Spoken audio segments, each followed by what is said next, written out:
Good morning everyone. तो आज हम भारत पाठ के बारे में डिस्कस करेंगे। तो इसके अंतर्गत आज भारत पाठ के रचयिता श्री जयशंकर प्रसाद जी के बारे में उनका कवि परिचय देखेंगे। तो जयशंकर प्रसाद छायावादी काव्यधारा के प्रवर्तक होने के साथ साथ प्रौढ़ता, शालीनता, गुरुता तथा गंभीरता के भी पोषक थे। आधुनिक हिंदी साहित्य में प्रसाद का व्यक्तित्व युगांतरकारी माना जाता है। प्रसाद का जन्म सन 1879 में काशी के प्रतिष्ठित सुंगनी साहू परिवार में हुआ। उनके पिता देवी प्रसाद काशी में अत्यंत सम्मानित व्यक्ति थे। प्रसाद ने काशी के क्वींस कॉलेज में 7वीं कक्षा तक शिक्षा प्राप्त की। उसके पश्चात घर पर ही अंग्रेजी, संस्कृत, उर्दू, फारसी का अध्ययन किया। उन्होंने वेद, उपनिषद, स्मृति, पुराण, बौद्ध तथा जैन ग्रंथों का अनुशीलन किया। उनके पिता तथा बड़े भाई शंभुरत्न के देहांत के पश्चात उन्होंने परिवार के दायित्व का आपत्तियों को झेलते हुए साहस के साथ निर्वाह किया। आरंभ से ही उन्हें कविता करने में रुचि थी। हिंदू नामक मासिक पत्र से उनके साहित्यिक जीवन का प्रारंभ हुआ। प्रसाद की प्रतिभा बहुमुखी थी। उन्होंने काव्य, नाटक, उपन्यास, निबंध आदि में उत्कृष्ट रचनाएं की हैं। सन 1937 में छायावाद के काव्य गगन का यह दीप्तिमान नक्षत्र अपनी प्रतिभा की आभा को विकीर्ण कर सदा के लिए विलुप्त हुआ।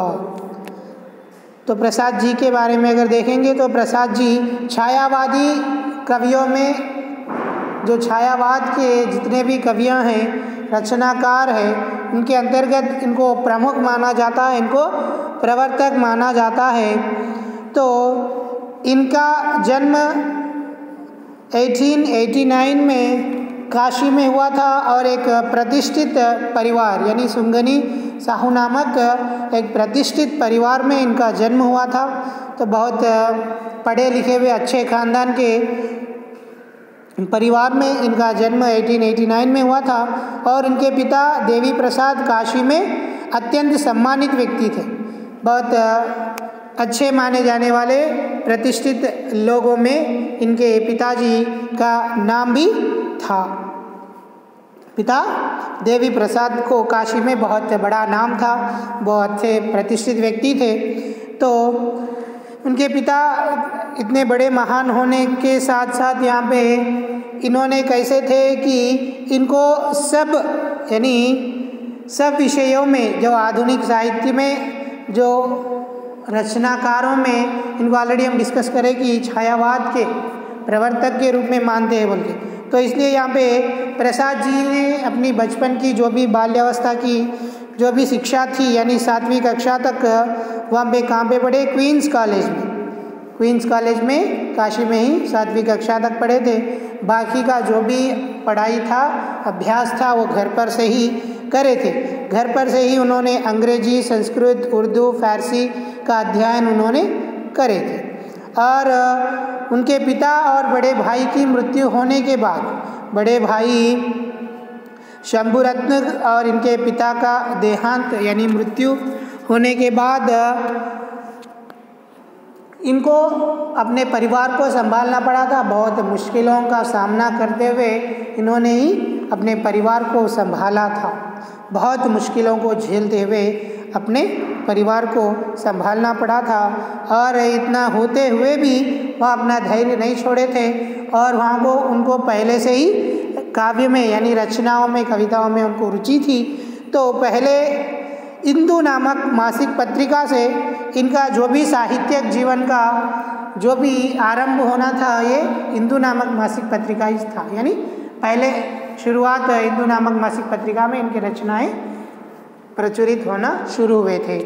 तो उसके बाद इन्होंने काव्य, नाटक, उपन्यास, निबंध अनेक प्रकार की विधाओं में अपनी रचनाएं करने लगे। और आखिर 1937 में जो छायावाद के जो महान काव्य धारा के प्रवर्तक थे उनका देहांत हो गया, यानी 1937 में इनकी मृत्यु हो गई थी।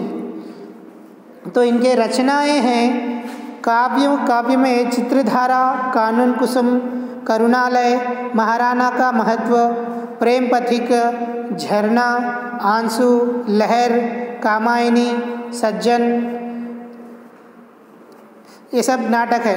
यानी इससे पहले के काव्य है। अब नेक्स्ट नाटक में सज्जन, कल्याणी परिणय, राजश्री, विशाख, अजातशत्रु, जन्मेजय का नागयज्ञ, कामना, स्कंदगुप्त, चंद्रगुप्त, ध्रुव स्वामिनी, ये सब इनके नाटक है।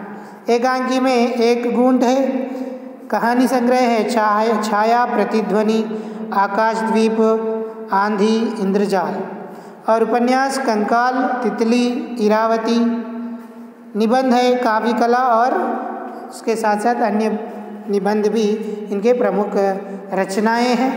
तो छायावाद के कवियों में प्रवर्तक माने जाने वाले जयशंकर प्रसाद का जन्म 1889 काशी में प्रतिष्ठित परिवार में हुआ था, सुंगनी साहू नामक परिवार में। उनके पिता देवी प्रसाद काशी में अत्यंत सम्मानित व्यक्ति थे। इन्होंने क्वींस कॉलेज में 7वीं कक्षा तक पढ़े, बाद में अंग्रेजी, फारसी, उर्दू, संस्कृत, ये सब घर से ही पढ़े थे। और उपनिषद, स्मृति, पुराण, बौद्ध तथा जैन ग्रंथों के बारे में भी इन्होंने अध्ययन करे थे। उसके बाद इन्होंने पिता और भाई की मृत्यु होने के बाद परिवार को इन्होंने संभालना पड़ा था, और हिंदू नामक मासिक पत्रिका से पहली बार इनकी रचनाओं को प्रकाशित किया गया था, और 1937 में इनकी देहांत यानी मृत्यु हो गई थी।